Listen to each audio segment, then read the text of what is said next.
নারীদের সুরক্ষা ও সচেতনতা বৃদ্ধিতে মুর্শিদাবাদ জেলা পুলিশের উইনার্স টিম হয়ে উঠেছে আস্থা ও সাহসের প্রতীক। বহরমপুর মহিলা থানার অধীনস্থ এই বিশেষ দলটি জেলা জুড়ে নিয়মিত অভিযান চালাচ্ছে। বিশেষত স্কুল, কলেজ ও ছাত্রাবাসগুলিতে পৌঁছে ছাত্রীদের পাশে দাঁড়াচ্ছে। এই টিমের সদস্যরা প্রতিদিন পিঙ্ক মোবাইল ভ্যান ব্যবহার করে টহলদারি চালাচ্ছেন। শুধু আইন শৃঙ্খলা রক্ষা নয়, বরং মানুষের সঙ্গে সরাসরি সম্পর্ক গড়ে তুলে একটি বিশ্বাসের সেতুবন্ধন তৈরি করছেন তারা।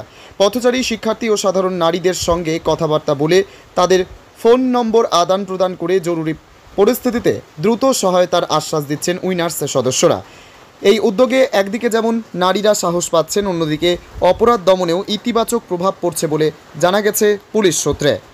আশিফ রনির রিপোর্ট, মুর্শিদাবাদ গ্লোবাল টাইমস।